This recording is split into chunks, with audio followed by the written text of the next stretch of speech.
inti selnya saja ya, tapi saya lebih akan mendalam tentang struktur kromatin, DNA, dan sebagai materi genetik. Di akhir kuliah ini kalian harus bisa membedakan antara apa itu DNA, apa itu kromosom, apa bedanya DNA dan gen. Jadi banyak yang salah kaprah tentang apa perbedaan gen, apa perbedaan DNA dengan gen, apa beda gen dengan genom. Itu hal-hal sederhana yang orang biologi seharusnya paham tentang hal itu. Oke, perkenalkan saya Yudi, saya angkatan 2007, saya lulus tahun 2010 dari UIN, kemudian saya melanjutkan S2 di kedokteran UI, kemudian saya melanjutkan S3 di Jepang, kemudian saya postdoc di Amerika Serikat. Saat ini saya menjadi dosen tetap di kedokteran UPN, salah satu kedokteran dekat dengan UIN ya, di daerah Pondok Labu, tapi saya juga mengajar di Sampurna University dan UIN. Jadi saya hari ini akan berbagi tentang apa itu inti sel. Jadi kalau ada yang mau nanya silahkan ya, langsung bertanya, nggak apa-apa, introduksi aja.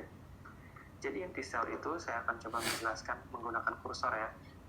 Inti sel pasti letaknya ada di tengah ya. Kalau misalkan di pinggir itu akan berbahaya pada strukturnya. Jadi bisa kena dengan yang lain karena harus dilindungi dengan sitosol dan distrukturi oleh mikrofilamen dan mikrotubul.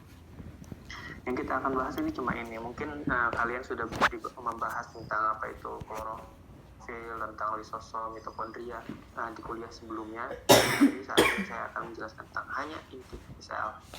Inti sel itu adalah yang mengatur seluruh distribusi informasi dan seluruh kegiatan seluler. Gimana sih cara kontrolnya? Misalkan ini perusahaannya besar. Nah, ini bosnya ada di sini. CEO-nya ada di sini, yang punya perusahaannya ada di sini di ruang kantornya. Jika dia ingin sesuatu, misalkan jika dia memerintah ke bagian packaging atau sopir transport, dia hanya perlu mengirimkan surat. Dengan kalau analoginya ini adalah messenger RNA. Messenger RNA keluar dari si pore. Jadi di dalam inti sel itu ada pornya itu, ada lubang, masuk ke sini, kemudian ditranslasi sama ribosom. Ada dua mekanisme translasi. Yang pertama ada di free ribosom, jadi tidak menempel pada retikulum endoplasma. Yang kedua, yang untuk sekretori itu menempel pada retikulum endoplasma. Apa sih bedanya? Kalau yang free ribosom itu proteinnya yang berfungsi untuk seluruh sel yang di dalam sel ini. Sedangkan untuk protein-protein yang dikeluarkan sekretori, artinya sekretori protein itu termasuk enzim, termasuk banyak imunoglobulin dan lain-lain, itu dikeluarkan harus disekretori melalui retikulum endoplasma, sehingga dia punya jalur nanti ke badan Golgi, kemudian nanti dia sekretori ke membran. Jadi itu ada bedanya. Jadi apa yang dipahami di sini ada DNA. DNA inilah yang mengatur semuanya, strukturnya. Jadi distribusi informasi juga dikontrol sama DNA ini. Jadi informasi genetik kalian dari orang tua kalian ke kalian itu didistribusikan melalui perpindahan DNA. Tapi DNA ini tidak hanya ada pada inti saja, tapi juga ada di mitokondria, juga nanti ada di kloroplas kalau di tumbuhan. Sampai sini bisa dipahami ya. Nah, materi genetik itu material genetiknya. Jadi DNA itu disebut dengan material genetik. Sedangkan genetiknya adalah gennya. Jadi misalkan sifat yang dibawakan, misalkan DNA-nya ATTGC sampai polimorfik sampai berapa kali gitu. Tapi ini mengkode gen untuk rambut warna hitam. Nah, gennya disebut warna rambut warna hitam. Sedangkan DNA-nya itu ya ATTGC itu.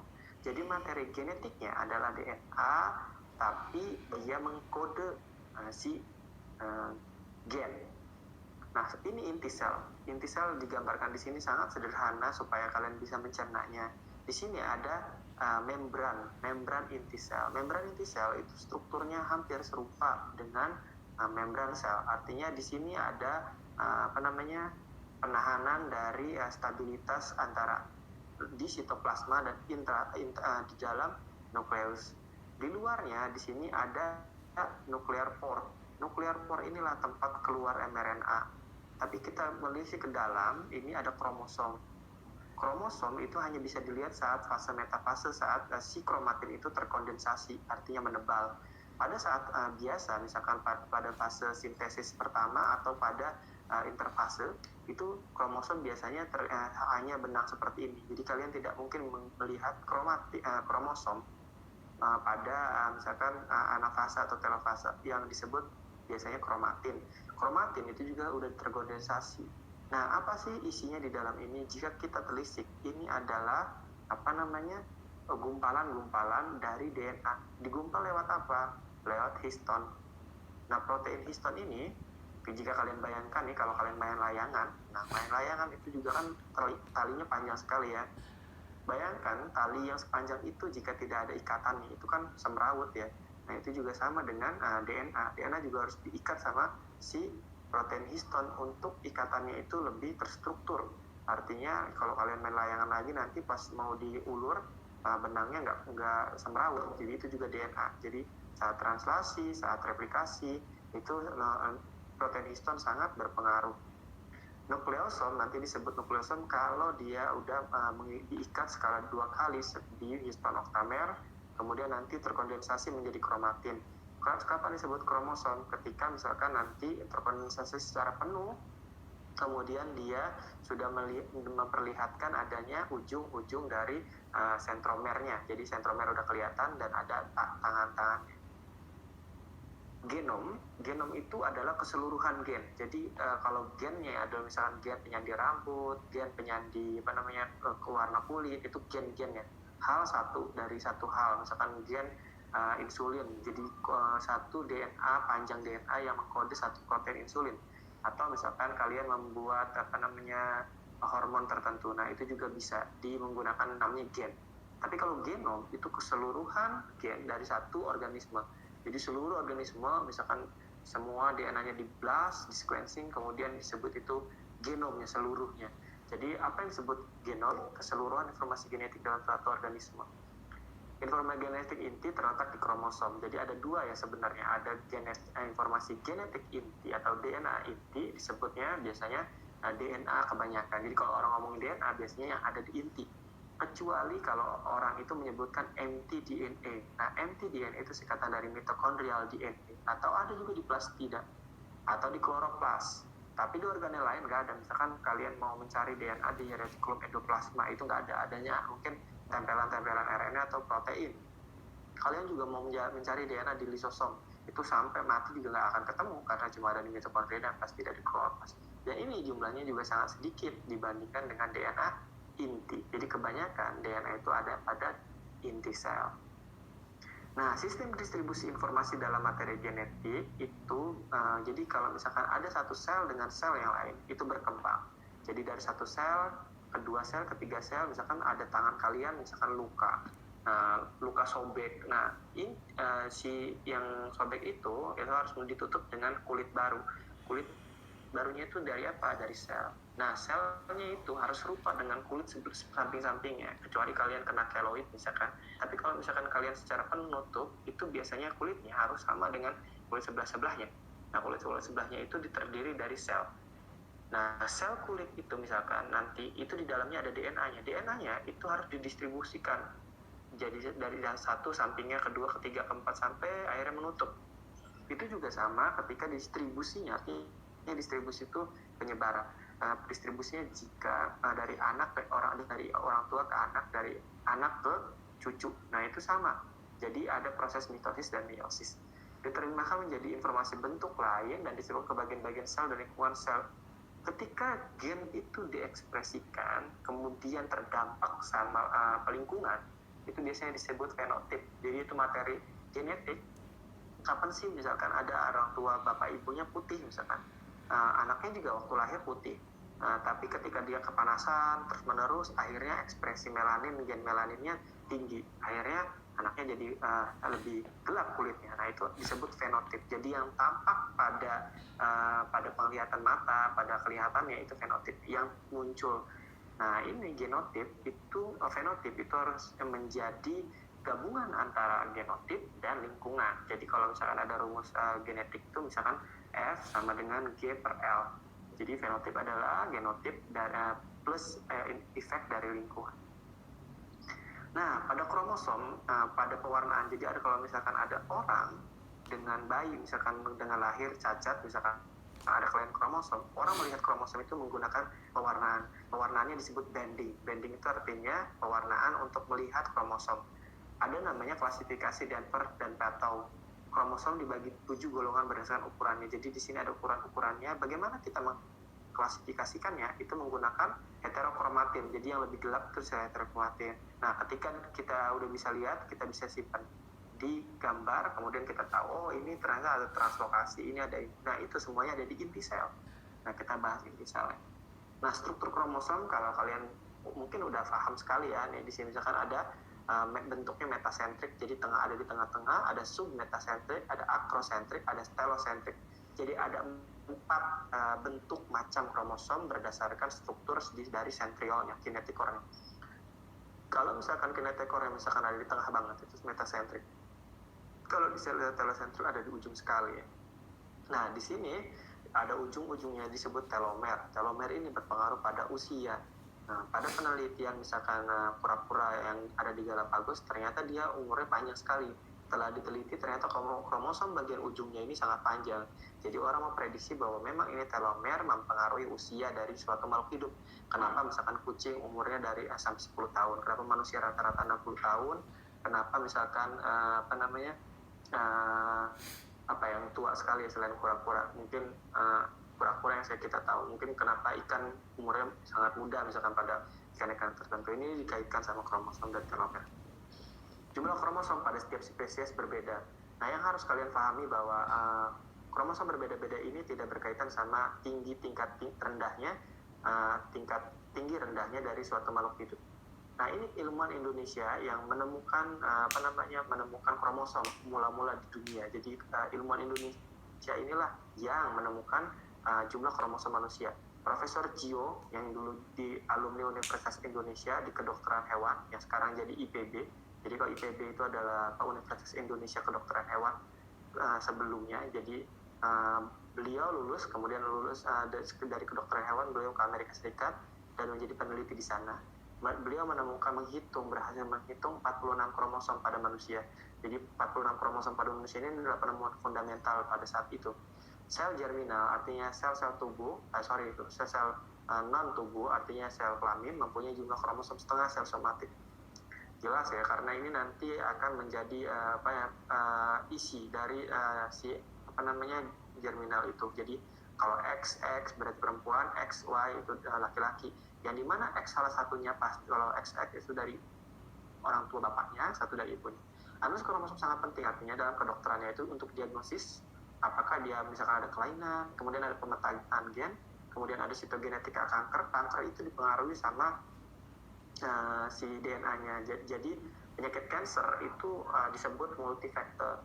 Multifaktor ini kenapa? Karena banyak faktornya, tapi sebenarnya penyakit yang merusak DNA. Jadi misalkan kalian menyebut bahwa kanker itu adalah karena rokok. Sebenarnya rokok sendiri merusak si DNA. Mutasi-mutasi itu yang tidak bisa dibenerin akhirnya menyebabkan kanker. Dan diagnosis prenatal artinya ketika bayi belum lahir, apakah kita pengen tahu dia cacat atau tidak, itu bisa dilihat dari prenatal diagnosis. Kromosom yang sama akan selalu berpasangan disebut kromosom homolog. Jadi kromosom homolog ini saat dia distribusi dari orang tua ke anak, dia ada pasangan kromosom. Kromosom homolog inilah yang selalu berpasangan. Kromosom homolog berasal dari 2 orang tua. Masing-masing kromosom homolog membawa informasi genetik yang sama. Jadi lengan kanan sama lengan kiri itu pasti sama ujungnya isinya. Tapi nanti bisa pada genetik itu bisa terjadi faktor laki dan anak laki, mana yang terekspresi mana yang tidak. Masing-masing kromosom itu pasti sama. Jadi ada 2 kan, yang satu dari bapak, satu dari ibu. Pasangan gen dinamakan alel. Jadi pasangannya misalkan ini tadi kromosomnya, kromosom homolog, tapi di sini misalkan ada gen penyandi rambut warna hitam. Di sini juga. Nah, ini alel ini sama ini itu saling berpengaruh, artinya berpasangan. Kalau misalkan di sini kita sebut alelnya misalkan penyandi melanin, berarti misalkan hitam, kita tulis H besar. Di sini kita penyandi warna lain misalkan, tapi kita nggak boleh sebut yang lain, tapi kita sebut H kecil.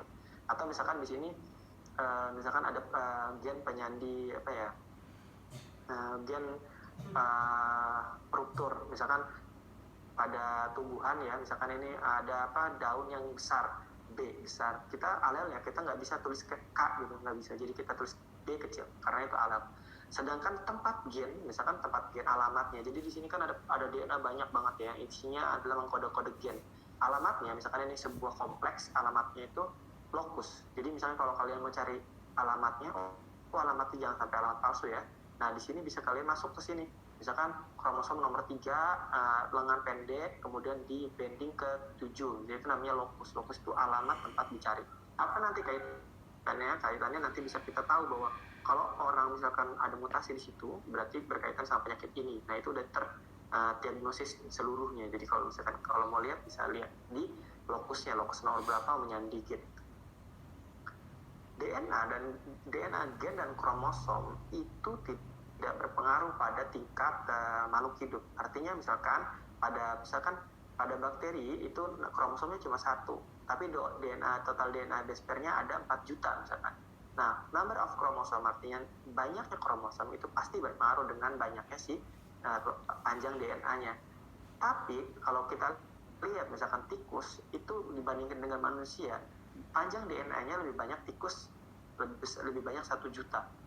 Ada 3 miliar misalkan. Ada dibandingkan dengan gandum itu jauh 17 miliar. Tapi ini tidak mengkode, artinya tidak berarti bahwa gandum lebih tinggi klasifikasi makhluk hidupnya dibanding manusia, itu tidak ada kaitan. Nah ini yang perlu dipahami. Jadi kita udah mulai tahu tentang apa itu gen, apa itu DNA, apa itu genom, apa itu kromosom. Jadi 4 hal itu DNA, gen, genom, kromosom, kalian harus paham sekali apa beda dari mereka. Nah ini mitosis, kalian udah paham sekali ya. Yang saya pengen pelajari bahwa yang saya pengen kalian tahu bahwa mitosis ini proses dari 1 ke 2 ke 3. Misalkan kalian jatuh nih, habis itu ada kulit kalian yang rusak kemudian bertambah. Atau pada saat keadaan normal, semakin kenapa misalkan kalian bisa bertambah tinggi, itu misalkan ada pertambahan dari si selnya untuk bikin tinggi badan kalian terus berlanjut. Itu mitosis. Kemudian ada meiosis. Meiosis ini hanya terjadi adanya reduksi, artinya reduksi dari diploid menjadi haploid. Kapan itu? Misalkan pada laki-laki, misalkan si spermnya itu, misalkan contohnya pada laki-laki ini spermatogonia, misalkan spermatogonia A, kemudian jadi spermatogonia B, spermatosit primer, spermatosit sekunder. Pada spermatosit primer itu ada reduksi, misalkan menjadi diploid menjadi haploid. Akhirnya dia ada 1. Nah inilah misalkan nanti kromosom inilah nanti yang mengisi jadi si kromosom homolog ketika bertemu dengan si ovum. Sel ovum itu juga sama, nanti ketika dia udah ada reduksi, nanti akhirnya sel ovum yang matang, sel telur yang matang yang mempunyai kromosom haploid bertemu dengan sperma jadi diploid lagi. Seperti itu kalau ingin tahu gambarannya. Gen adalah satuan terkecil hereditas gen, tapi materi genetiknya adalah DNA. Jadi ini jangan salah paham ya. DNA tersusun dalam kromosom di dalam inti sel, di dalam sel. Jadi ada beberapa sel yang nggak punya inti, misalkan sel darah merah itu nggak punya inti. Jadi kita nggak bisa melihat inti sel di situ. Adanya kelainan pada susunan gen dapat menyebabkan timbulnya kelainan pada fenotip atau penyakit. Saya sebut dapat karena beberapa gen yang susunannya lain itu nggak selalu menyebabkan penyakit. Materi genetik dari gen adalah DNA. Ini ada penelitian sebelumnya, mungkin yang penelitian yang kalian kenal adalah Watson-Crick ini ya, untuk penemuan struktur dari DNA. Molekul DNA mempunyai variasi ditentukan oleh jumlah dan komposisi nukleotida yang disusunnya. Jadi setiap orang, kenapa sih orang itu misalkan ada tes DNA, kenapa saya misalkan dengan anak saya itu ada motif yang sama? Itu karena setiap orang itu punya motif ATTGC itu yang berbeda. Dan ada daerah yang konserv pada daerah yang sama. Jadi karena ATTGC itu motifnya berbeda, kita bisa menentukan apakah misalkan ketika ada kasus pemukulan kemudian disertai dengan pembunuhan, ada darah yang bercak di situ, kita tahu itu darah siapa, darah korban atau darah pelaku. Kita tahu pelakunya siapa karena ada dalam darah itu ada DNA-nya. Kemudian kita cocokkan dengan suspek. Nah motif DNA ini setiap orang berbeda, makanya di dalam forensik DNA, pembuktian DNA itu 99% akurat.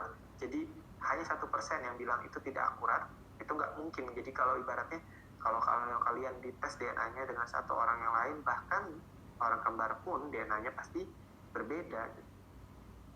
DNA mempunyai informasi genetik. Nah, luar biasanya DNA itu hanya mempunyai informasi genetik dengan 4 bahasa ATGC. Informasi genetik ini direplikasi dengan jalur replikasi. Nah, DNA ATGC ini kemudian ditranslasikan, artinya diejawantahkan, artinya diartikan dengan menjadi protein itu dengan sistem ekspresi gen. Jadi replikasi diperbanyak dari 2 jadi 1. Tapi kalau misalkan translasi itu dari misalkan gen pembentuk untuk membentuk insulin itu menjadi insulin, itu ekspresi gen. Sebenarnya ada 3 ini penting ya, ada 3 hipotesis yang dulu namanya postulat. Bagaimana DNA itu direplikasi. Misalkan kita warnai biru, itu adalah DNA awal. Nah, saat direplikasi, orang konservatif bilang dari 2 ini tiba-tiba menjadi 2 lagi. Ada dispertif. Jadi orang bilang bahwa yang DNA biru-biru itu terpotong, kemudian dilanjutkan susunannya. Ternyata yang tepat replikasi DNA itu adalah dengan semi konservatif. Jadi 2 untai ini terputus, ditekan hidrogennya, kemudian 1 sense membentuk antisense yang lain. Nah, inilah yang disebut replikasi DNA dengan cara semi konservatif yang sampai saat ini hipotesanya diterima. Informasi genetik ditransfer menjadi kode genetik dalam RNA atau messenger RNA menjadi triplet codon. Jadi misalkan triplet codon itu ada 3, ATG. Nah, ATG itu misalkan itu menjadi 1 codon pembacaan asam amino. Misalkan ATG menjadi lisin, kemudian GTA menjadi metionin, kemudian misalkan AUG jadi apa gitu ya. Dan 3 ini adalah pembacaan dari kodon. Ketika ada 1 yang delesi, artinya hilang, nah frameshift akan terjadi. Jadi 1 hilang, pembacaan kodonnya rubah semua protein. Jadi itu rusak semua. Itulah yang menjadi frameshift defect pada materi-materi genetik yang menyebabkan penyakit. Kode genetik diterjemahkan di transaksi menjadi protein distribusikan ke seluruh bagian sel, lingkungan sel tampak sebagai fenotip. Saya bisa bahasnya. Inti sel itu misalkan ada pada virus, bakteri, dan bakteri, eukariot, dan prokariot. Jadi virus kita akan bahas. Pertama, virus itu DNA berbentuk sirkuler ya di dalam sini. Kenapa kita ngambil virus mozaik? Kenapa nggak corona? Karena virus mozaik ini mempunyai struktur yang paling lengkap. Jadi ada corona misalkan cuma ada kepalanya doang, lehernya nggak ada, kakinya nggak ada. Nah, kalau virus mozaik ini lengkap semua, jadi kita bisa belajar dari sini. Berada dalam mantel protein. Nah, mantel protein ini yang paling penting ya dalam sebuah dalam virus. Ini disebut kapsid. Ada RNA dan DNA. Jadi kalau DNA virus itu biasanya tidak begitu seberbahaya RNA virus. Kalau RNA virus itu DNA di materi genetik itu ada RNA. Ketika dia masuk harus di reverse transkriptase, ada slot enzim yang mengubah RNA menjadi DNA, kemudian terintegrasi. Seperti coronavirus itu reverse transkriptase. Jadi kalau mau deteksi kita harus reverse transkriptase dulu menjadi komplement DNA baru kita bisa deteksi. Nah, yang kedua ada prokariot. Kita ambil contoh di sini bakteri. Nah, DNA berukuran 4 sampai 10 kali pangkat 6 pasang basa. Berbentuk sirkuler ya, supercoil, tertutup bagaimana bakteri kromosom plasmid. Nah, plasmid ini adalah materi genetik di luar dari si inti sel. Jadi DNA terdapat terdapat bakteri dan eukariot. Tingkat rendah ini bisa kita manfaatkan untuk rekayasa genetika. Berukuran beberapa kilobase per, mengandung gen untuk beradaptasi dengan lingkungan. Jadi untuk resisten antibiotik itu dimediasi sama plasmid. Nah, ini juga lagi-lagi bahwa memang partikel DNA itu tidak berkaitan juga sama tinggi rendahnya misalkan si filogenetik. Misalkan di sini kita lihat misalkan ada long dimensional varet partikelnya cuma 25 nanometer. Panjangnya udah cukup dari 1939. Bayangkan 1939 nanometer bisa masuk ke 25 nanometer. Nah, itu compactnya sangat rigid ya. Jadi kalau misalnya kalian bisa memasukkan benang yang panjangnya dari sini ke bulan untuk masuk ke dalam misalkan 1 box, itu PR yang berat. Nah, ini juga sama, 78 nanometer dimensi ferropartikelnya, artinya wadahnya itu, tapi bisa menyimpan 14.377 panjang dari si DNA-nya itu dalam hitungan nanometer. Nah, bagaimana dengan eukariot? Ya, kalian tahu bahwa DNA eukariot itu ada dalam nukleus dan mitokondria. Nah, ini juga saya jelaskan ada disebut nukleosom, di mana dia udah membentuk unit dengan histon. Bagaimana sih bungkusnya? Terdiri dari DNA dan oktamer histon. Oktamer histon itu ada H2A, H2B, H3, H4, dan H1 pada tengah. Jadi kalian mungkin bisa mencari di Google ini gimana sih kompleknya, karena mungkin bisa gampang sekali dilihat ya. Nukleosom berpolimeris menjadi kromatin dan membentuk kromosom pada waktu mitosis pada saat meiosis. Mitosis pada meiosis, kromosom terbentuk itu paling gampang dilihat. Jadi kalau misalnya kalau mau cari kromosom pada saat interfase itu susah. Jadi kalau harus dilihat karena pada saat kromosomnya itu terkondensasi, itu menjadi pada fase mitosis. Satu unit ikatan DNA histon disebut nukleosom, terdiri dari oktamer yang melilit dua putaran ke kiri. Jadi ada dua ini histon, kemudian diputar dua kali ke kiri dari oktamer si histon ini. Ikatan DNA adalah ikatan elektrostatik yang kuat dengan histon adalah protein alkali yang bermuatan positif. H3 dan H4 mempunyai kandungan arginin lebih banyak 50%. H2A dan H2B mempunyai kandungan lisin dominan. Jadi karena ini protein, pasti bentukannya dari 20 asam amino. Salah satunya adalah arginin dan lisin. Ini adalah nukleosom ya, bisa kalian gambarannya. Satu unit ikatan DNA yang disebut nukleosom, misalkan ini terdiri dari putarannya ini ke kiri dua kali, habis itu masuk panjang lagi ke kiri. Nah nanti akan masuk ke dirapihkan, membentuk kompleks ini. Nah kompleks ini nanti akan dirapihkan lagi semakin banyak. Jadi kalau kalian perbesar ini cuma segini ya. Kemudian ini kalau kalian ambil dari segini dalam sini. Nah kalian perbesar lagi, ternyata ini adalah kompartemen dari kromosom.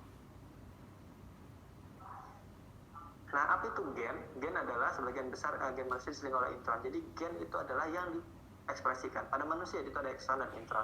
Ekson itu adalah gen yang diekspresikan menjadi protein. Sedangkan intron itu tidak. Intron akan dilepas pada fase flash splicing. Nah, misalkan DNA menjadi RNA, misalkan CG menjadi sense-nya berarti C. Jadi 5 aksen yang diambil. Kemudian GU menjadi arginin. Nah, inilah asam amino yang nantinya akan menjadi protein sebagai pada fase translasi.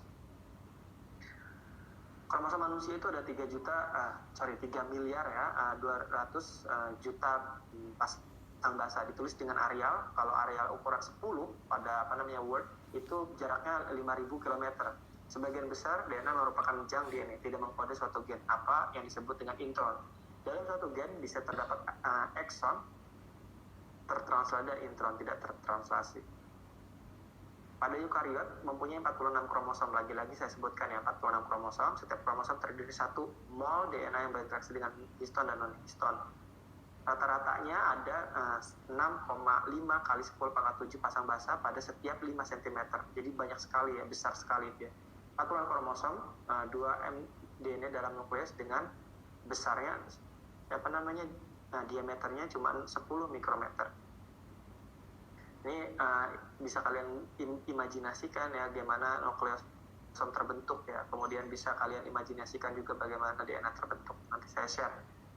Nah, polimerasi kromosom ini membentuk kromatin, bits of on ring ya. Interaksi H1 pada fase ini kondensasi kromosomnya itu saya menjelaskan sedikit tentang bagaimana dia terkondensasi ya. Kemudian kromosom aktif berkembang membentuk tonjolan kromatin. Ini nggak usah dibahas deh, mungkin terlalu dalam ya. Nah, pada kromosom kalau kromosom perempuan itu kan X dan X ya. Ada teori menyebutkan bahwa X dan X-nya itu satu terinaktivasi, artinya satunya itu nggak bergerak, artinya tidak berfungsi. Jadi kalau ada perempuan, pasti ada kromosom XX. Nah, satunya itu tidak berfungsi. Karena tidak berfungsi, dia akan membentuk bar body. Kenapa bar body? Karena misalkan drumstick sama bar body. Bar body itu badan bar. Kenapa bar? Nama penemunya namanya bar. Nah, ada namanya drumstick. Drumstick itu karena ada bentuknya itu sebenarnya kromosom X yang terinaktivasi. Nah, ini menjadi indikator kewanitaan. Jadi pada misalkan neutrophil tembereng, misalkan ada orang misalkan bisa diambil darahnya, kemudian dilihat, oh ternyata misalkan dia ada bar body-nya, berarti dia wajib perempuan karena ada inaktivasinya. Bagaimana kalau misalkan laki-laki, penampilan laki-laki tapi ada bar body-nya? Biasanya itu adalah kromosomnya berarti XXY. Jadi itu bukan murni laki-laki, itu pada pemeriksaan kromosom pada kelamin. Oke, bagaimana kalau misalkan wanita tapi ada barbadinya ada 2? Oh, berarti itu super female syndrome, misalkan XXX itu kromatid. Jadi kalau misalkan rumusnya itu N-1. Jadi kalau misalkan ininya ada 2 misalkan XX berarti barbadinya ada 1. Kalau misalkan gimana kalau laki-laki? Laki-laki kan barbadinya ada X-nya ada 1 doang kan, karena ada X sama 1 Y, Y.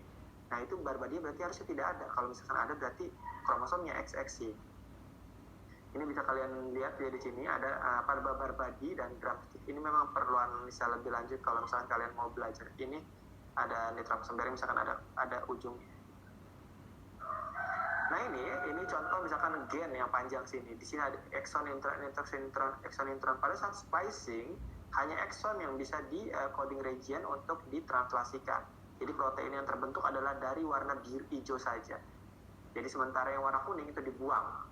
Itu mengapa pada saat ada eukariot itu mutasi jarang terbentuk. Jadi ketika misalkan ada mutasi di sini saat intron ya nggak apa-apa karena exon yang dipentingkan. Tapi kalau mutasinya pada exon baru ada sesuatu yang salah pada protein. Ini juga sama ya, kalian udah paham kromosom DNA menjadi mRNA kemudian jadi protein. Oke, sampai sini ada pertanyaan? Pak. Iya, boleh. Tanya, Pak. Namanya siapa? Amelia, Pak. Amelia, gimana Amelia? Kan tadi dijelaskan bahwa sel eritrosit itu dia nggak punya intinya itu lama-kelamaan hilang ya, Pak, pas dia masuk pembuluh darah. Nah, itu mekanisme dia untuk tetap mampu. Gimana suaranya putus-putus? Gimana? Bagaimana mekanisme dia mempertahankan gimana? Iya, mampu untuk sel eritrosit itu mampu tetap bekerja di dalam pembuluh darah, padahal kan dia kan udah kehilangan inti sel. Oke, bagus pertanyaan Amelia ya. Jadi gini, megakaryosit itu adalah stem cell utama dari hematopoietic stem cell. Oke, silakan di-mute ya. Kemudian nanti si megakaryosit ini akan terdiferensiasi, artinya terspesialisasi menjadi bakal cikal darah. Jadi darahnya banyak, nggak cuma 1 doang, termasuk platelet. Nah, platelet ini membawa banyak growth factor. Satunya lagi, trombosit, dia hanya berfungsi untuk membawa oksigen dan membawa zat makanan. Jadi, pada strukturnya, misalkan eritrosit ini tidak berfungsi menjadi apapun. Bahkan nanti misalkan kalau misalkan dia harus fungsi mengeluarkan sesuatu, baru dia harus butuh inti sel. Tapi dia itu bisa didaur ulang. Jadi ketika dia mati gitu kan, makanya eritrosit dan sel darah itu bisa diambil, kemudian kita bisa memproduksi lagi. Nah, sel darah juga ada umurnya. Jadi saat umurnya dia udah 30 berapa hari gitu, kemudian dia harus diganti lagi. Nah, karena fungsinya itu misalkan pada strukturnya, fungsinya itu membawa makanan, membawa zat makanan, membawa oksigen. Nah, sel darah merah ini, kenapa dia misalkan mempunyai Fe, jaringan Fe di situnya.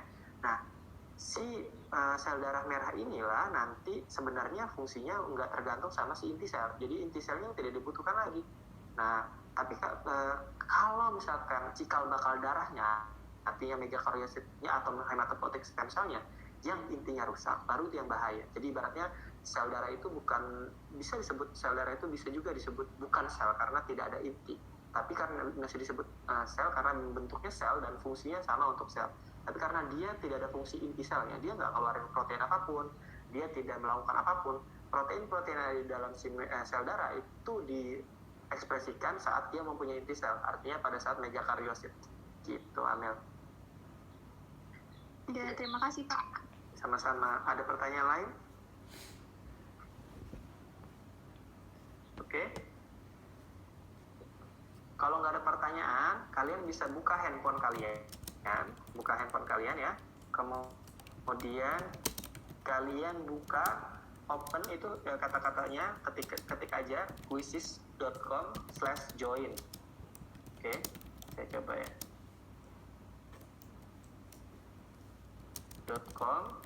.com/join. Nah, yang harus kalian isi adalah nomornya 387170. Kemudian isi nama lengkap kalian ya, nama lengkap. Jangan kalau misalkan nggak bisa nama lengkap nggak apa-apa. Yang penting namanya jangan aneh-aneh. Bikin nama yang baik. join game nih, kemudian misalkan 387170, saya tunggu mungkin 2 menit ya, kalian masuk semuanya. 387170.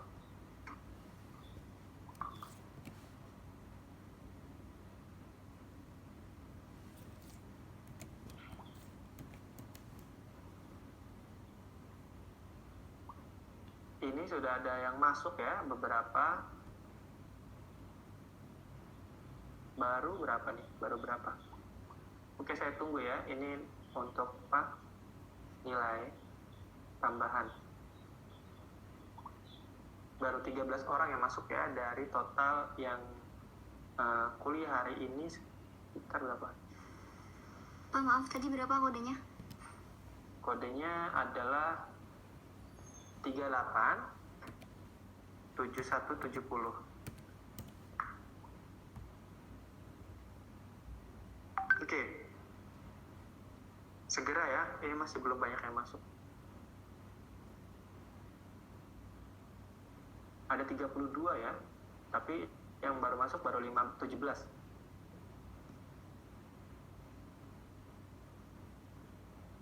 Oke, kita tunggu ya.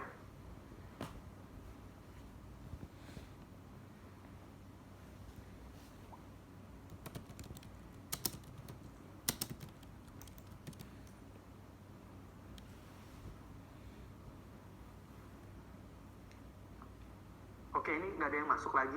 Coba teman-temannya silakan suruh masuk dulu semuanya ya. Ini mungkin saya bisa absen dari absennya nggak saya lihat dari yang Google Meet ya. Mungkin saya ngelihatnya dari Quizzes aja karena datanya ada. Jadi yang nggak ikut Quizzes mungkin tidak absen dan nggak ada nilai tambahan. Kita mulai 8.17 ya.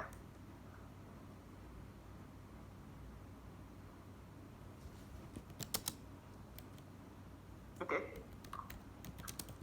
Jadi sisanya sekitar lumayan banyak ya.